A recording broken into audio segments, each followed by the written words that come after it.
perception. So. Well, now you're making sense to me. Now I'll jump on board, and I agree. Because of course, you're an SEC guy. No, I'm a football guy that speaks the truth. When you look at the ACC, it is down. Yeah. But here's the thing. Alabama lost to Ole Miss. Florida State continues to find ways to win. So I think they should be rewarded for winning. I know the schedule hasn't been super tough, but I still give them mad props for finding ways to win games over and over. They should put hashtag facts only by my name. But wait a second. Facts. I'm facts only. Okay, you guys want to talk about that, though. But then how can they not make the same argument for Baylor? If you win, who cares how you won? You won. And I think for Florida State, that's the same question people are having. This is my problem with the whole process. Obviously, it's subjective. So everyone's looking at every individual game with a different lens. And I don't think there's one way to get everybody on the same page with this. It's not possible. That's ridiculous. No, but what are you talking about with Baylor, though? I'm confused. You're talking about with Baylor. So if they get that, when you get that win, how does that not make you better than that team? I don't. You're talking about like TCU. Yeah. Okay. Well, on the same token, then you lost to West Virginia. Right. So is Baylor better than West Virginia? Yeah, but under your circumstances, yeah, no. But under they your lost. Circumstances, no. Right. Because you said they beat TCU.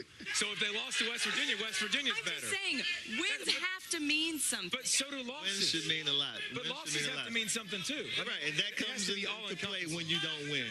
That's when you start to split the hairs with the losses, who you lost to, where you lost, and things of that nature. Yeah. But if you have never lost a game, then you should be number one. That's the difference. It's a different argument. I agree with you on that. All right, one team that lost a game that's been pretty important across this season is Ohio State, losing that game to Virginia Tech. They would for sure be in this conversation right now, kind of on the outside looking in, but they take on Wisconsin, of course, in the Big Ten title game. Big question in this game is all about quarterback. Of course, we saw JT Barrett go down with the ankle injury. So, enter Cardell Jones. Desmond, you're laughing. Why are you laughing? Because of that infamous Cardell Jones tweet. Tell me you've seen that tweet. That's classic. I don't. What did I miss? Oh, okay. Well, we'll play it for you tomorrow. Oh no, is this not okay for you? Hey, make sure you look up that tweet. All right. So nothing to see here. What do you think Cardell has to show the committee in order for them to be in this conversation? Dennis? First and foremost, a W. They got to win the game, and I think secondly, he has to have a command of the offense. I think he has to go out there. You know, you hear about this criteria called game control. I think he has to control the offense and come away with a W. I don't think he can show much more than that as a quarterback. Get a win and control the game, and you should be okay. How tough is that, too, though? Your first start. Huge. You got to control the game in the Big Ten championship game to give your team an opportunity to go to the Final Four. Yeah. That's it. That's all you got to do. You know those cupcake games every year that everybody opens up with the major programs? Exactly. Get your feet wet. The Navy game for Ohio State and JT Barrett this year. Yep. He doesn't get to do that. He's got to come in and look good immediately. It's a tough task. This is the third-string quarterback for Ohio State. Remember, starting the year because Braxton Miller got hurt. Yeah. I mean, he's got to look good, I guess, and do it well. But it's going to be interesting to see how the committee reacts to it, regardless. Yeah, well, they said JT Barrett wouldn't be able to do it either. So we'll see what happens in that one. Still a lot more coming up on College Football Live. We'll get aboard the coaching carousel and try to make some sense of the madness. But first, we let the fans weigh in on why their team should make the playoff with hashtag State Your Case.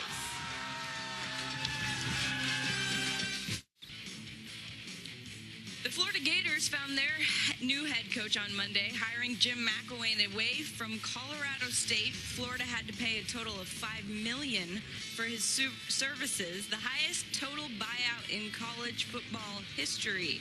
Our friend Paul Feinbaum thinks he'll be worth every penny. I think it's a home run hire, and I think Jeremy Foley needed to make one after Will Muschamp's unfortunate 3 years, and I think he got one. Saban's first year was 500, and here comes Jim McElwain, and Alabama suddenly came alive, and McElwain had an unbelievable run at Alabama. I think he'll shake the SEC East up. I think it will be pretty quickly, and I think suddenly Florida will become a beast again in the SEC East. I got a comment about him. Are you guys shocked? Paul Feinbaum, like the Alabama guy? Is that shocking? I've never seen it. Very shocking.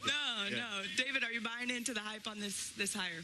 I think it's a good hire. I mean, I think you got a good football coach that you saw lead a program. He's already had head coaching experience. He's a good offensive coach. He's familiar with the SEC, which I think is important so you can help the learning curve. He's recruited Florida.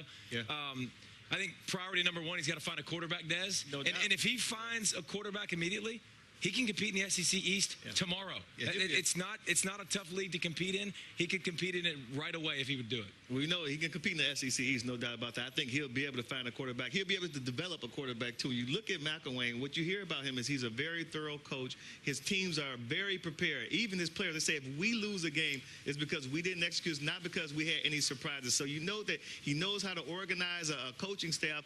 I heard that he likes to get coaches, assistant coaches who are very familiar with multiple systems. So therefore, you're not blaming the players. You're tailoring your system around the players that you have. So to me, that's like great coach. He's not about excuses, you know. Yeah. Yes, I like that about him. He's going to get assistant coaches who are multiple, so that no matter what the cupboard looks like, he's going to put out there a competitive team. Especially, we know that there's a lot of good talent in the state of Florida. He'll have plenty of On that guys. roster. Muschamp There's said a lot that on to that him roster. way out, too. Muschamp said we got some talent here. There's a lot more coming up. Remember the old BCS, and people want to get rid of that? We're going to take a look at the BCS rankings and what they would be this year. Oh, the good old days. Oh, no. Both won this Saturday. We'd be looking at an Alabama-Florida State BCS title game under the old system, David. So does the old system get it right? Absolutely not. The new system's way better because we get more football. We get 4 games. And that's what it all boils down That's to. all that There's more games matters. to watch. We got one more game. Yeah, I understand what you're That's saying. what we got. But we get those two in the end if they're Yeah. the best team regardless. So Yeah, we get more football, more opportunity. We get Oregon in there. How long have we wanted Oregon versus Alabama? If Oregon takes care of business and beats Arizona, we possibly could see that matchup. So I think it's a new. What's screwed up now is if it stays the way it is today, those two teams will play in the first round, not the championship game.